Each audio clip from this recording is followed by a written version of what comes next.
लागू करो, birds act लागू करो, हमारा पैसा वापस करो, हमारा पैसा वापस करो, बर्ड्स एक्ट लागू करो, हमारा पैसा वापस करो, ठग चोरों को फांसी दो। नमस्कार, मैं हूं अश्विनी राजपूत। स्वागत है आपका पर्वत जन में। ये जो लोग आप मेरे पीछे देख रहे हैं, ये वो लोग हैं जो तरह तरह की कंपनियों से पीड़ित हुए हैं। पीड़ित किस तरीके से? फ्रॉड जो कंपनियों द्वारा किया जाता है, किसी लालच देकर आम जन को, मिडिल क्लास फैमिली को लालच दे दिया जाता है कि आप अगर यहाँ पर पैसे देंगे तो आपके लिए ये अच्छा होगा, लेकिन उसके बाद कंपनियां भाग जाती हैं, या तो प्रदेश छोड़कर या देश छोड़कर। लाखों ठगी के मामले हैं जो पूरे भारत में आते हैं। आज यहाँ पर ठगी से पीड़ित परिवार हैं, आप देख सकते हैं। बस जो लगातार यहाँ पर नारेबाजी लगा रहे हैं। आज मुख्यमंत्री आवास कूच करने के लिए आए हुए हैं, लेकिन क्या कुछ है पूरा मामला, आज क्यों आखिर ठगी पीड़ित परिवारों को सड़कों पर आना पड़ा, ये तो इन्हीं से हम जानेंगे। लेकिन आप देख सकते हैं आक्रोश जो लगातार, कभी युवा सड़कों पर है, कभी कर्मचारी सड़कों पर, और आज एक मिडिल क्लास फैमिली का इंसान जो है वो सड़कों पर आ गया है। तो अभी हम जानेंगे, सर से भी जानने की कोशिश करेंगे। सबसे पहले मैं आऊंगा, सर क्या शुभ नाम है सर आपका? सर मेरा नाम मुकेश चंद्र है। क्या कुछ मामला है? आज मुख्यमंत्री आवास कूच आप करने जाने वाले थे, क्या कुछ मामला है? सर मामला इस प्रकार से है कि 2019 में केंद्र सरकार द्वारा संसद में सर्वसम्मति से पारित एक बर्ड्स एक्ट बनाया गया था, the banning of unregulated deposit scheme 2019। उसके तहत सर क्या है, जो भी यहाँ पे फ्रॉड केस होते हैं समस्त भारत में किसी भी द्वारा, तो उसमें अगर ये एक्ट लागू किया जाता है, जैसे अमूमन क्या होता है कि कोई 420 का केस लगा दिया जाता है, तो वो कानून इतना प्रभावी नहीं हो पाता कि लोगों को उससे न्याय मिल पाए। लेकिन जो ये बर्ड्स एक्ट है, अगर इसके तहत अगर एफआईआर दर्ज होती है वहां पे, तो ये केंद्र सरकार और राज्य सरकार की जिम्मेदारी बन जाती है 180 वर्किंग डेज, मतलब 6 महीने में ठगी पीड़ितों का पैसा वापस 2 गुना से 3 गुना पैसा वापस करने का। ये हमारी मांग है। हम 2019 से ये लड़ाई लड़ रहे हैं, या उससे पहले से भी कुछ लोग लड़ रहे हैं। तो हमारे जो ठगी पीड़ित परिवार है, ये यहाँ पे जो दिल्ली में है, हमारी इसकी मुख्य शाखा केंद्रीय कार्यकारिणी, तो वहां से हम लोग एक आवाज उठा रहे हैं। और पूरे भारत में हमारी यही मांग है कि अनियमित जमा पाबंदी कानून योजना 2019 लागू करो। क्या पक्का है ये कि अगर ये एक्ट लागू हो जाएगा तो सरकार जरूर ऐसा कर देगी, जैसा आपने बताया कि 6 महीने में ही पैसा वापस? क्योंकि कई कानून आते हैं, कई जाते हैं, लोग जो है सड़कों पर चिल्लाते रह जाते हैं, कहीं कोई सुनवाई नहीं होती। क्या आपको पक्का है कि अगर ये एक्ट लागू हुआ तो सरकार को पक्का वापस करवाना पड़ेगा रुपया? सर बिल्कुल। यहाँ पे अगर जब ये सरकार ने अगर ये कानून बनाया है, और अगर हम लोग कानून पे इतना विश्वास करते हैं, तो ये चीज क्लियर है कि ये इस कानून के तहत हमें लोगों का पैसा वापस मिलना चाहिए। ठीक है। सड़कों पर आने की क्या जरूरत थी? इस काम के लिए आप सीधा किसी से बात कर सकते थे, किसी बड़े अधिकारी से बात कर सकते थे। आज सड़कों पर ही क्यों आना पड़ा? जी, मैं सुखदेव शास्त्री, ठगी पीड़ित जमाकर्ता परिवार का प्रदेश संयोजक। और सड़कों पर आने की आवश्यकता ये पड़ी कि हम पहले भी कई बार मांग कर चुके हैं, डीएम को, एसडीएम को, राष्ट्रपति को, मुख्यमंत्री को, प्रधानमंत्री को हम कई बार ज्ञापन दे चुके हैं। लेकिन इसके बावजूद भी कोई जो है बात कहीं भी सुनवाई नहीं हुई, इसलिए हमें सड़कों पर आना पड़ा। और जब सरकार जो भी कानून बनते हैं, देखो देश चलता है कानून से, और सरकार जो भी कानून बनाती है वो पार्लियामेंट में कानून बनते हैं। संसद भवन, हमारे जो संसद है, पवित्र भूमि, वहां कानून बनते हैं, और कानून बनने के पश्चात उसका अनुपालन करने के लिए राष्ट्रपति की मोहर लग जाती है। और ये बर्ड्स एक्ट 2019 जो सरकार के द्वारा इस पर कानून बनाया गया, निवेशकों के, जमाकर्ताओं के हित संरक्षण के लिए, ये सरकार ने कानून बनाया।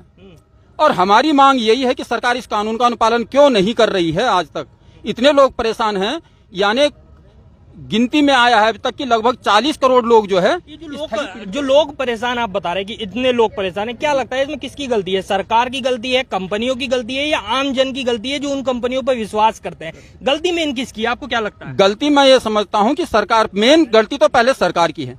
किस तरीके से? थोड़ा सा इस तरीके से सरकार इस पर बैन लगा देती है और मजे कर रहे हैं अनेक प्रकार के ठग। तो हमारी मांग यही है कि इसके अंतर्गत ठगों को जो है फांसी दी जाए। जिसने भी ठग की है, जितने भी ठग इस देश में फैल रहे हैं, हमारे जब तक संगठन जो कार्यक्रम है ये इसी के अंतर्गत काम कर रहा है कि ठगमुक्त बेईमान रहित भारत को जो है निर्माण किया जाए। अनेक प्रकार के ठगों की यहाँ पर जो है गिनती कहाँ तक की जाए ना, 40 करोड़ तो हमारे जो है ठगी पीड़ित हैं, और इससे कई बढ़कर के जो है ये ठग हैं जो हमको ठग रहे हैं। अनेक प्रकार से नाना प्रकार की व्यवस्थाएं बनाते हैं। तो मेन कमी तो पहले जो है सरकार की है और दूसरी कमी इन ठगों की है, और तीसरे नंबर पर फिर हम लोग आ जाते हैं जो इस प्रकार से इनके बहकावे में आकर के हम इस कार्य को जो है कर लेते हैं, अंजाम दे देते हैं और उनकी मौज पौबारा हो जाती है। तो इस प्रकार से जब इस दिक्कत हुई तो इस कारण से हमें जो है सड़कों पर आना पड़ा। तो आप मानते हैं कि आपकी भी कहीं ना कहीं गलती है जो आज आप इनके बहकावे में आ जाते हैं? बिल्कुल गलती और अपनी भी इस तरीके से बहकावे में आने के बाद आज आप फिर सड़कों पर हैं कि सरकार कुछ करे। पहले बहकावे में आप ही आए, गलती आपने की, अब आप सरकार पर कहीं ना कहीं इल्जाम लगा रहे हैं। सरकार के कहने पर की ना भाई, सरकार ने जी जी जी भाई सरकार ने लाइसेंस दिया इनको, सरकार लाइसेंस देती है नहीं देती? अब बताइए, मैं अपने आप कोई काम कर सकता हूँ सड़क पर? अगर मैं एक छोटी सी मंडी जो एक छोटा सा व्यापार भी करना चाहूँ, रोड पे बैठना चाहूँ, सरकार उसका टैक्स लेती है और सरकार बैठने की जगह देती है, निश्चित करती है, और उसके बाद में वहाँ पर कोई ठगी कर रहा हूँ तो बताओ गलती मेरी है या? सरकार ने ही सरकारी बैंकों को, प्राइवेट बैंकों को लाइसेंस दिया है। बहुत सारे इंश्योरेंस सेक्टर में हैं जो प्राइवेट इंश्योरेंस सेक्टर में आए। उसी तरीके से आरबीआई ने पहले लाइसेंस दिया, कुछ सेबी लाइसेंस दे रहा है, कुछ सीआरसी सेंट्रल रजिस्ट्रार लाइसेंस दे रहा। जब लाइसेंस सरकार दे रही है तो क्या कल आज आईडीबीआई है, आईसीआई है, इसको सरकार ने अगर लाइसेंस दिया है तभी आम जनता जमा कर रही है। अगर ये होता कोई हमने कमेटी में जमा किया, कोई चलते फिरते लोगों को नहीं दिया, कंपनी से लाइसेंस देके, लाइसेंस दिखा करके उन्होंने की सरकार की पूरी जिम्मेदारी है कि आपका पैसा रिफंड होगा। दूसरी चीज, ये जो कानून बने हैं, चाहे वो बर्ड्स एक्ट है, चाहे उत्तराखंड पीआईडी एक्ट है, अन्य स्टेटों में लागू भी हो रहे हैं। अन्य जगहों में जो इसके जिला अधिकारी हैं वही सक्षम अधिकारी बनाए गए हैं, और जब ये बनाए गए हैं कई जिलों में पद पट्टिकाएं भी लग गई हैं जहां पे जो जिन लोगों के साथ ठगी हुई है वो डायरेक्ट जाकर के अपना आवेदन दे सकते हैं। लेकिन उत्तराखंड एक ऐसा स्टेट है जहां पे अभी किसी प्रकार की कोई सुनवाई होने को नहीं है। पिछले 2.5 वर्षों से मैं लगातार शासन, प्रशासन, सरकार और केंद्र सरकार को भी लगातार ज्ञापन और शिकायतें दे रहे हैं। उस आधार पे अभी शासन ने और शासन के माध्यम से एक सचिव कृष्ण सिंह जी ने के आदेश पे डीएम हरिद्वार की 555 बीघे जमीन पे सहारा की रोक लगाई। लेकिन जिस दिन रोक लगती है उसी दिन कई बीघों की जमीनें की रजिस्ट्री हो जा रही है। ये तो कहीं ना कहीं कौन ऐसे लोग हैं जो इन ठगों के साथ में कोई ना कोई तो शासन, प्रशासन और सरकार का ऐसा बैठा हुआ है जो उनको हर चीज बताने वाला है कि आज तुम्हारे कंपनी पे रोक लगने वाली है, इससे पहले जितनी रजिस्ट्री कर सको कर लो। मैं सरकार से भी मांग कर रहा हूं कि इनकी जो भी जमीन रोक लगी है उसमें दोनों पक्ष का सहयोग लेते हुए सहारा की बात के भी लोग सुने, उन कंपनियों के भी सुने, और हम लोग जो शिकायत करता हैं उनकी बातें सुने, क्योंकि वो गुमराह करने में काफी माहिर हैं और वो चूंकि पैसे वाले हैं, उनको लाखों करोड़ रुपए ना देना पड़े, इसके लिए वो तो हजारों में यहाँ पे शासन, प्रशासन और कोर्ट कचहरी में इतना धन फूंक दे रहे हैं कि कहीं ना कहीं हम लोगों की बातें नहीं सुनी जा रही। ये संख्या बल आपको भले ही कम दिख रहा हो, लेकिन जैसा कि सर ने बताया कि 40 करोड़ लोग ऐसे हैं जो ठगी का शिकार हैं, और उसमें से कुछ लोग ऐसे भी हैं जिनकी इस ठगी के चक्कर में आकर घर, परिवार और जो जमीनें हैं वो तलक बिक जाती हैं। लेकिन मातृशक्ति भी हमारे साथ है यहाँ पर, जो आज इस आंदोलन में पहुंची हैं या कहीं इस मुख्यमंत्री आवास कूच में इन्होंने हिस्सा लिया है। इनसे भी हम जानेंगे कि क्या कुछ मामला है। मैम, आज आप यहाँ पर पहुंची, क्या लगता है कि कौन मुख्यमंत्री सुनेंगे आपकी जो आप यहाँ पर आए? सर देखिए, हम माननीय मुख्यमंत्री जी से अपना ये अनुरोध करना चाहते हैं कि वो हमारी बात को बहुत ही गहराई से समझें और सुने, और उस पे हमारा अमल करें किसी तरीके से, कि हमारा पैसा दिलवाने का पूरा प्रयास किया जाए। हम लोग बहुत ज्यादा परेशान हैं यहाँ पे, तो इसलिए हम लोग यहाँ पे आए। किस किस तरह की परेशानियों का सामना आपको करना? हमारे पास आ रहे हैं, वो हमें बोल रहे हैं तुम अपना घर बेचो चाहे, लेकिन हमें हमारा पैसा दो। अब हमने सहारा से कोई इतनी कमाई तो करनी, लेकिन हमने अपना घर तक बना लिया है ना, हमने लिया थोड़ा, हमें कमीशन थोड़ा मिला, लेकिन हमें देना ज्यादा पड़ रहा है, तो हम नहीं कर सकते, ये हम और सहन नहीं कर सकते। हमारी सरकार से ये डिमांड है कि आप हमारी हेल्प करें, हमारा पैसा, हमारा और हमारे जमाकर्ताओं का पैसा दिलवाने का प्रयास करें। जी, जब ज्यादा लोगों का पैसा जमा होता है तो जो पैसा जमा करवाता है उसी के ऊपर जो जमाकर्ता प्रेशर देते हैं, जैसा कि मैम बता रही हैं। और दिक्कतें कितनी आती हैं एक इस तरीके से ठगी के शिकार हो जाने पर ये अपने आप में आप भी इस तरह की आपने भी इस तरह की सिचुएशंस का सामना किया होगा। सरकार को भी समझना चाहिए कि आखिर जो ठगी कंपनियां हैं उन पर रोक लगाई जाए, उन्हें जो है लाइसेंस ना दिए जाएं और साथ ही जो इनकी मांगे हैं उन्हें भी कहीं ना कहीं सुना जाए। मैम, आप कुछ इस बारे में कहना चाहेंगी? कि सबसे पहले तो मैं ये कहूंगी कि इस तरह की कंपनियों को बंद कर दिया जाए और आगे कोई लाइसेंस न दिया जाए। और ये है कि आपको पता होगा कि हम लेडीजों को काम करने में पहले बाहर जाना ही नहीं होता है।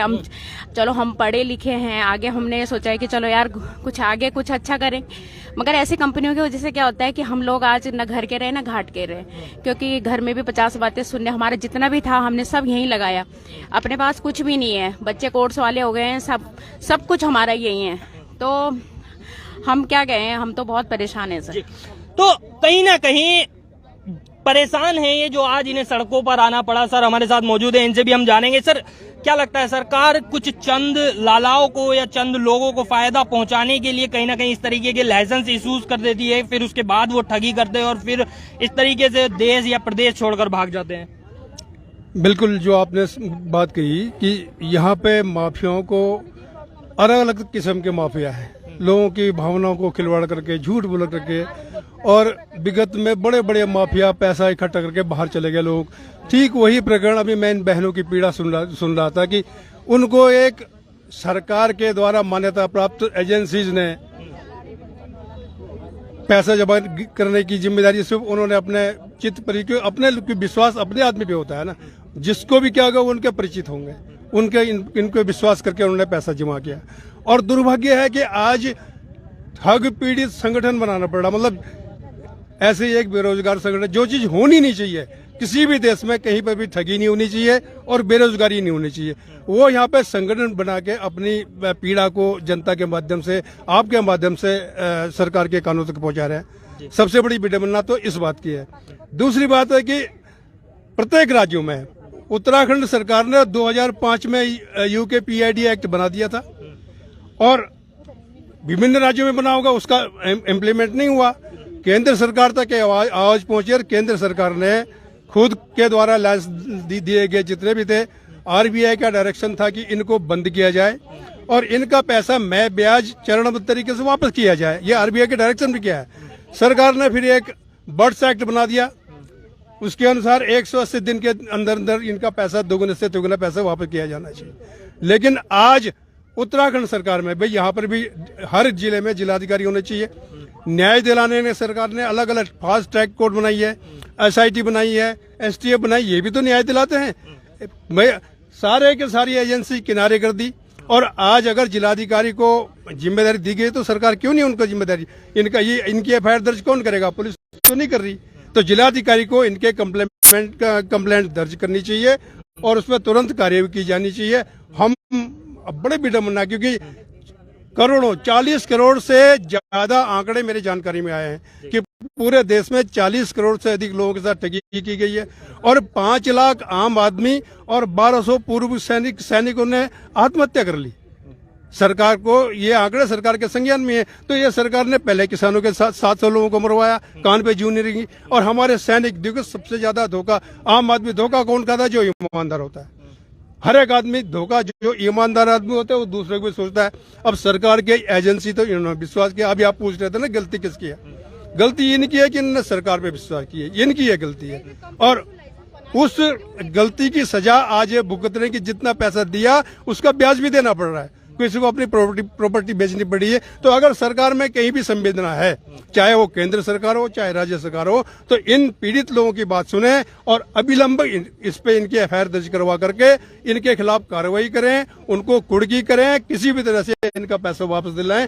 हम उत्तराखंड क्रांति के साथ कंधे से कंधे मिला के लगभग कई मामले आते हैं, जैसे ये लोग भी सड़कों पर है, ना प्रशासन सुन रहा है ना सरकार सुन रही है, कोई एफआईआर नहीं हो। कोर्ट में बताइए। देखिए, उत्तराखंड क्रांति दल के नेता होने के नाते हम उत्तराखंड के जनवासियों के साथ में हैं। इनकी मांग है कि इस देश के अंदर चिट फंड की आड़ में उत्तराखंड से लेकर देश की जनता को लूटा जा रहा है। सरकार ने अनियमित जमाखोरी के लिए एक एक्ट बनाया, बर्ड्स एक्ट, जो 19 में लागू हो चुका है। सरकार का दावा रहा है कि इस एक्ट के तहत यदि देश के किसी भी नागरिक के साथ कोई चिट फंड को करने वाला लूटेगा उसको 6 महीने में जो है उस पर कार्रवाई होगी और जिनका पैसा है उनको वो पैसा ब्याज सहित वापस दिया जाएगा। दुर्भाग्य की बात है कि उत्तराखंड से लेकर देश के जनमानस कम से कम 50 से 60 करोड़ लोग ऐसे हैं जो पीड़ित हैं, जो भूतपूर्व सैनिक भी हैं, कर्मचारी भी हैं और एक सामान्य नागरिक भी हैं। ऐसी स्थिति में ये लोग हर राज्य के मुख्यालय में जाकर इस बात को कह रहे हैं कि देश के बर्ड एक्ट कानून के तहत हमको न्याय दिया जाए। दुर्भाग्य इस बात का है कि ये तराजू वाली पार्टी पूंजीपतियों के साथ में है, सोसाइटी एक्ट चलाने वाले लोगों के साथ में है, मगर इन गरीबों की कहीं कोई सुनवाई नहीं हो रही है। इसी के तहत उत्तराखंड क्रांति दल आज इनके साथ खड़ा है और हमारा एक कहना है कि माननीय मुख्यमंत्री जी, आप संविधान की परिधि में रहते हुए बर्ड एक्ट को देखते हुए तमाम उन भ्रष्ट और बेईमानों पर कार्रवाई करें ताकि उत्तराखंड से लेकर देश के ईमानदार लोगों को न्याय मिल सके। दुख इस बात का है कि 19 से ये लोग भटक रहे हैं। सरकार की कान में जूं न रेंगना ये बताता है कि ये तराजू वाली पार्टी पूंजीपतियों के इशारे में आम जनमानस को लूट रही है। ये बर्दाश्त के काबिल नहीं है, इसीलिए आज हम इनके घेराव में यहाँ समर्थन देने आए। सर, क्या लगता है, लगातार उत्तराखंड में भ्रष्टाचार बढ़ चुका है, इस तरह की कंपनियां फ्रॉड कर रही हैं, कहीं युवाओं के साथ फ्रॉड है, कहीं कर्मचारियों के साथ फ्रॉड है, क्या उपाय क्या है? किस तरीके से इन कंपनियों से छुटकारा मिल सकता है? किस तरीके से युवा खुश हो सकते हैं? क्या लगता है उपाय क्या है? उपाय तो बहुत आसान सा है। उपाय बस इतना है कि एक गवर्नेंस सही तरीके से ऑपरेट करना शुरू कर दे। जो भी कानून बनाती हैं, जो भी नए शासनादेश लाती हैं, उनको जनता की हितों के लिए रखा जाए। अगर इस तरह से कार्य होगा तो ये सब समस्याएं पैदा नहीं होंगी। देखिए 2014 मुझे आज भी याद है, जब माननीय मोदी जी उतरे थे और एक नया चेहरा बन के उतरे थे, तब उन्होंने कहा था ना खाऊंगा ना खाने दूंगा। तब उन्होंने कहा था कि जितना भी काला धन है वापस लाऊंगा, जो देश के बाहर है वो भी, और जो देश में फैला हुआ है उस पर भी रोक लगाऊंगा। जिस भी इस तरह की फ्रॉड और फॉर्जरी होती है उनको रोकने का काम करूंगा। अब अगर केंद्र ने कानून बनाया है तो फिर राज्य सरकार उसको क्यों इम्प्लीमेंट नहीं कर रही? क्योंकि राज्य में भी तो भाजपा ही बैठी है। अगर भारतीय जनता पार्टी अपना वादा जो करके आई थी कि हम एक अच्छी सरकार जनता को देंगे, एक शुद्ध सरकार देंगे, एक पारदर्शी सरकार देंगे, तो अब तक तो इन सब विचारों को न्याय मिल जाना चाहिए था। और ये बात भी सही है, देखिए कोई नौकरी कर रहा है और इस तरह की कंपनी में कर रहा है कि जहाँ पे पैसा डिपॉजिट किया जाता है, कल को वो कंपनी फ्रॉड कर जाती है तो उसकी जिम्मेदारी सरकार पे ही आती है, क्योंकि लाइसेंस देने वाली भी सरकार ही थी और उसी लाइसेंस के भरोसे लोग जुड़ते हैं। पैसा जमा कराने वाले भी जुड़ते हैं और जो जमा करवाने के लिए आते हैं वो एजेंट भी जुड़ते हैं। अपने 2 वक्त की रोटी चलाना, अपने घर को चलाना, यही एक उद्देश्य होता है।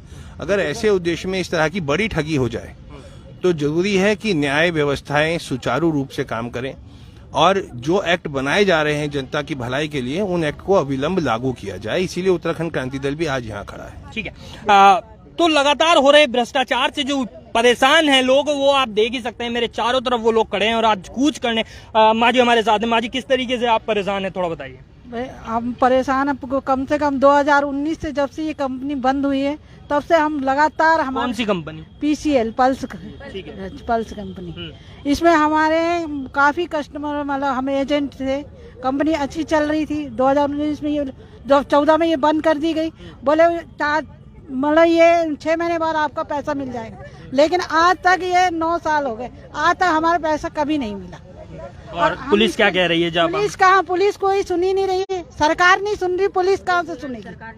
ये एक आम जन की पीड़ा है। इसी तरीके से होता है, परिचित आते हैं कि यार हम इस कंपनी में जुड़े हुए हैं, आप भी जुड़ जाइए, हम जुड़ जाते हैं। जिन लोगों के हमने LIC की, वो रोज रात दिन हमें परेशान करके रखा हुआ कि हमारे पैसे लाओ। हम आपको जानते, कंपनी को नहीं जानते। कितना कर्जा होगा? कम से कम 10 लाख मेरा भी है, कस्टमर होगा। 10 lakh?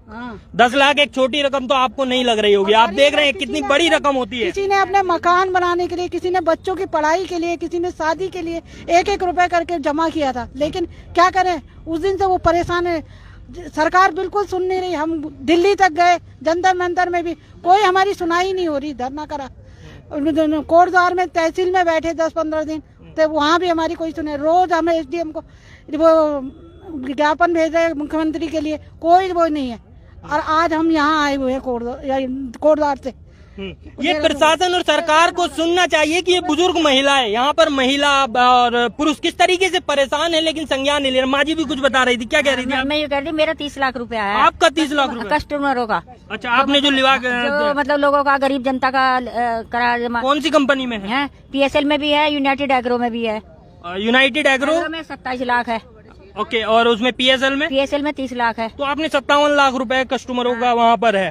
United agro life India क्या नाम है उसका, पूरा नाम पता है आपको? हाँ, यूनाइटेड एग्रो लाइफ इंडिया।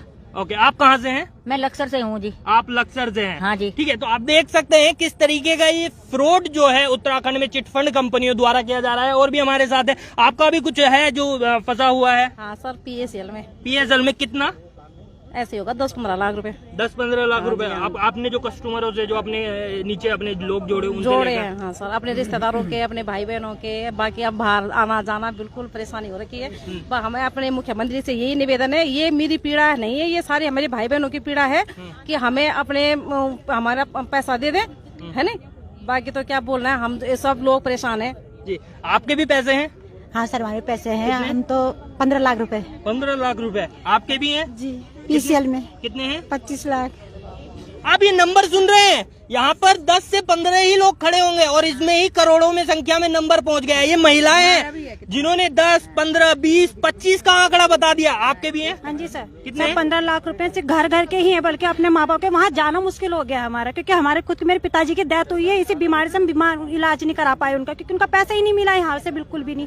और उनकी डेथ हो गई, अभी भी हम बोल रहे हैं पैसे दे दो, पैसे दो, कोई नहीं मिल रहे। मैंने मेरा मायके जाना मुश्किल हो रहा है, वहाँ जाती तो मम्मी सुनाती अपनी माँ, बाहर वालों की तो बहुत दूर की बात गई है, अपने घर वाले सुनाते हैं। आप देख रहे हैं, ये पीड़ा है, ये मातृ शक्ति है जिन्होंने ये उत्तराखंड भी लिया था और उसके बाद आज इनकी हालत है, किसी ने 10, किसी ने 15, किसी ने 25। क्या होगा जी? सर आप कुछ कह रहे थे। मुख्यमंत्री कार्यालय में हम पहले भी आवेदन कर चुके हैं जी, लेकिन इसके बावजूद भी कोई सुनवाई नहीं हो रही। हमारा कहना यह है कि हम 27 अगस्त को मुख्यमंत्री जी से मिल करके उनको भी ज्ञापन प्रेषित कर चुके हैं। और यही बात हम तो जा भी नहीं रहते, कर भी नहीं रहते इस काम को। जो मैनेजर लोग हैं, ये लोग हमारे घर में आ के बैठे कि करो मैडम करो, हम तो इसे कर ही नहीं रहते। हमें पता था कि कुछ ना कुछ आगे कुछ दिक्कत हो, हमने ऐसा नहीं है कि नहीं, इतने बड़े बड़े नेता लोग हैं, जो ये एक्टर लोग हैं, ये लोग ये कर रहे हैं, ऐसी फ्रॉड कंपनी थोड़ी ना होगी, कुछ थोड़ी ना होगी, आप करिए, हम आपके पीछे। कहीं कुछ सरकार ने लाइसेंस दे रखा, इससे सर एक कभी एक आ रहे कभी दूसरे का, इससे मैनेजर लोग घर में आए खुद ही, और ऐसे तब जाके हम थोड़ा सा आगे बढ़े। और जब आगे बढ़े, जब तक पेमेंट का टाइम है, तब तक इन्होंने बोला नहीं आप इसको आगे दूसरी स्कीम में इन्वेस्ट करो, दूसरी स्कीम में। इससे करते करते आज मैं 12-13 सालों के बच्चे, छोटे छोटे बच्चे लेके मैं वहाँ पे पैसे जमा करने गई थी। मेरे बच्चे 11वीं 12वीं में पढ़ने लगे, अब उनको कोर्स कराने के लिए पैसे नहीं। मैं अपना जेवर गिरवी रखे थे, मैं अभी आपको रसीद दिखा देती, जेवर गिरवी रख के मैंने वहाँ पे अपनी बच्चे की किस्त जमा करी है। मेरे पास अभी भी उस चीज का प्रूफ है, मैं अभी लाना भूल गई हूँ। मेरे ये देखिए, मेरे सारे के सारे कागज है, मैंने अपने जेवर दे रखे वहाँ पे गिरवी रख के। इनका रोना तो आप सुन ही लीजिएगा। प्रशासन और सरकार से मैं कहना चाहूंगा कि मातृ शक्ति जब रोती है तो बहुत बुरा होता है। आपको एक बार जरूर संज्ञान लेना चाहिए और इस तरह की चिटफंड कंपनियां जो फ्रॉड करती हैं, इनके ऊपर संज्ञान लेना चाहिए और लगाम कहीं ना कहीं इन पर लगानी चाहिए कि इस तरीके से फ्रॉड ना करें। इन्होंने बता दिया मुझे। जी आप भी कुछ बता। सर 22 सितंबर 2022 को जिलाधिकारी द्वारा सहारा के अधिकारियों को पक्ष बनाते हुए और पीड़ित पक्ष को बुला करके दस्तावेज के माध्यम से जांच करके उनको एक आदेश भी किया था कि 15 दिनों में इन शिकायतकर्ताओं का भुगतान करें, अन्यथा देहरादून जिला स्थित सभी कार्यालय सील कर दिए जाएंगे। लेकिन 22 सितंबर 2022 से आज तक शासन ने और जिला कार्यालय देहरादून के जिला अधिकारी ने किसी प्रकार का कोई एक्शन और कोई कार्रवाई नहीं की। जी आपके कितने हैं? सर मेरे 25-30 लाख। कौन सी कंपनी में? सर सहारा इंडिया में। सहारा इंडिया में। आपके भी 10 लाख है सर। 10 लाख सहारा इंडिया में। कितने लोग तो ऐसे हैं जो एक्सपायरी हो गए, अपने बिना पैसा लिए इंतजार करते रहे अपने पैसों का। भी सुननी पड़ रही है, हमें तो गालियां तक भी दे रहे हैं लोग। कौन? जो जिनके जमा है कि हम ये कर देंगे वो कर देंगे, उल्टा सीधा भी हमें बहुत मतलब लूज टॉकिंग भी सुननी पड़ रही है। और आप भी दोगे हमको पैसे कैसे से भी ला करके? हम आपको जानते हैं, आप हमें हमारा पैसा ला के दो, चाहे कहीं से भी ला के दो। अब हम कहाँ से ला के दो? कौन सा हमने अपनी जेब में तो रखा नहीं है वो पैसा तो हमने कंपनी को दिया है। अब कंपनी की जिम्मेदारी बनती है कि उन्होंने पैसा सही जगह लगाया या गलत जगह लगाया। अब उनको ये सोच के लगाना था ना कि क्या नाम टाइम पे इनका पैसा जब मैच्योर हो जाएगा तो इनको देना भी है वो पैसा, तो वो टाइम पे पड़े हुए उनको अभी पैसा बिल्कुल भी देने को तैयार नहीं है। हमने कहा 50% दे दो इनको, एज ए लोन दे दो, थोड़ा बहुत तो इनकी मदद कर दो, वो भी तक तैयार नहीं है। कह रहे हैं कंपनी में पैसा ही नहीं आ रहा है, पैसा ही नहीं आ रहा, हम कहाँ से दें? अभी 10 ही लोगों को सुना आपने, उसमें ही करोड़ों का हिसाब बैठ गया। अभी और भी हैं यहाँ पर, मैं उनसे भी थोड़ा पूछवा देता हूँ कि किसके कितने। आपके भी माजी कुछ पैसे फंसे हुए हैं? जी सर, कितने? 10 से 12 लाख रुपए। 10-12 लाख। कौन सी कंपनी में? ये विधि रक्षा विजन निधि लिमिटेड। कौन सा? विधि रक्षा विजन विधि लिमिटेड। ठीक है, ये एक और तीसरी कंपनी का नाम बता दिया। माजी आपके भी कुछ रुपए हैं? जी सर। कौन सी कंपनी है? PSL भी है, सहारा भी है। कितने रुपए हैं? मतलब 8-10 लाख तक फंसे हैं। 8-10 लाख हैं आपके भी। और आपके भी कुछ रुपए हैं? आप मेरे भी 8 लाख है। मतलब मेरे घर के तो 3-4 लाख है, और जो मेरे मेंबर्स हैं बाकी एरिया मेंबर्स, उनके भी 4 लाख है टोटल। और वो भी हमें मतलब गालियां दे रहे हैं कि हमने आपके पास जमा किया था। कौन सी कंपनी में लगाया था? ये विदित अक्षय विजन निधि लिमिटेड हल्द्वानी में। विदित उसमें जो नाम बताया आपने, विदित अक्षय विजन निधि। कहाँ की? हल्द्वानी की कंपनी है। आप क्या कह रहे हैं? तो ये अभी बोल रहे हैं कि हमारे पास हमने मतलब पैसा हमारे उनके पास ही जमा हुआ है, तो अब वो बोल रहे हैं कि मतलब कहाँ पैसा, आप बता दो जी। आपके भी पैसे हैं कुछ? सीधी सी बात है, बट सेट लागू करो। मेरा तो कहना यह है, बट सेट लागू करो। ठीक है।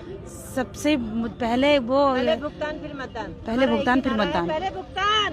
पहले भुगतान फिर मतदान, एक ही नारा है। और मैंने सुनाया आपको कि कैसे करोड़ों का आंकड़ा यहाँ पर बैठ गया है। अभी कुछ ही लोग हैं ये, और 40 करोड़ लोग ऐसे बताए जा रहे हैं।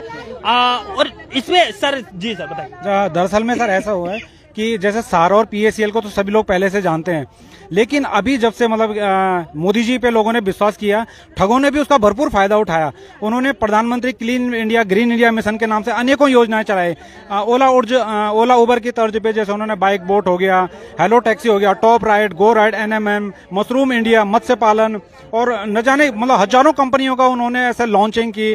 और कई चीज जैसे बाइक बोट की बात की जाए, उसमें खुद उस समय ये परिवहन मंत्री ये थे नितिन गडकरी जी, इन्होंने खुद कहा था कि मतलब जैसे हम 2 व्हीलर है, जैसे गोवा में चलती है कि 2 व्हीलर पीली प्लेट वाली, वो कॉमर्शियल बाइकें इन्होंने चलाने के लिए लॉन्च की थी। गाजियाबाद के लोनी में जो IG राम कुमार, मेरठ जोन के IG राम कुमार बना, उन्होंने खुद वहाँ पे बाइक को मतलब उन्होंने लॉन्चिंग के टाइम पे उन्होंने हरी झंडी दिखाई थी। SPS इन्होंने बड़े बड़े अधिकारियों को, सेना के जनरल बिपिन रावत जी को इन्होंने फोटो ली वहाँ पे, और उनकी फोटो वोटो लगा के और बहुत सारी कंपनियों को लॉन्च किया। रामविलास पासवान जी की एक तरफ फोटो लगा के, एक तरफ प्रधानमंत्री मोदी जी की फोटो लगा के, और RMCL Radha Madhav corporative limited, जो कि हमारे हिंदुओं के देवी देवताओं के नाम के राधा माधव के नाम पे, और यहाँ पे कि राशन खाओ और लोगों के लिए रोजगार का माध्यम बन जाओ। तो इन्होंने खुद एक तरफ अगर मोदी जी की फोटो लगा रही है, एक तरफ खाद्य मंत्री रामविलास पासवान जी की फोटो लगाई, और इतने बड़े बड़े होर्डिंग लगे।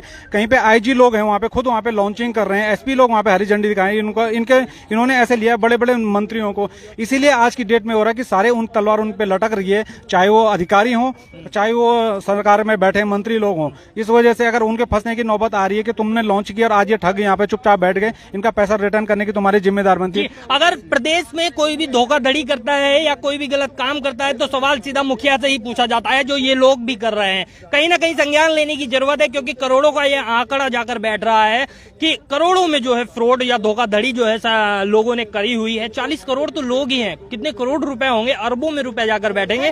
तो जी यहाँ पर अभी उपस्थिति नहीं है, वो कह रही थी अगर पैसा नहीं मिला गंगा जी में डूब मरेंगे। बिल्कुल बिल्कुल, आत्महत्या तक की नौबत आ जाती है, ऐसी नौबत आ गई है। बिल्कुल, आत्महत्या तक की नौबत। सबसे ज्यादा महिलाओं के लिए कहते हैं कि परसों मैंने किसी में देखा था कि महिलाओं के, हम महिला के हित में काम करेंगे, ये करेंगे वो करेंगे, लेकिन कुछ नहीं हो रहा, कुछ नहीं। महिला दिवस बनाते हैं, हम इतना परेशान हो रहे हैं, हमारी कोई सुन नहीं रहा। बर्थ सेट लागू करो जी, बर्थ सेट लागू करो जी। जितने भी निवेश किया हुआ है ना, उनकी सबकी फोटो कॉपी है। ये देखिए, ये देखो सर, देख सकते हैं जो निवेश किया हुआ है उसकी फोटो कॉपी ये दिखाई जा रही है। और कहीं ना कहीं संज्ञान लेने की जरूरत है। करोड़ों का ये घोटाला है, और आगे भी हम आपको इस मामले में अपडेट करेंगे कि किस तरीके से संज्ञान लिया गया है, क्या कुछ मामला है। चलिए बने रहिए हमारे साथ और देखते रहिए परवज्जन। फिनिश कर दो भाई।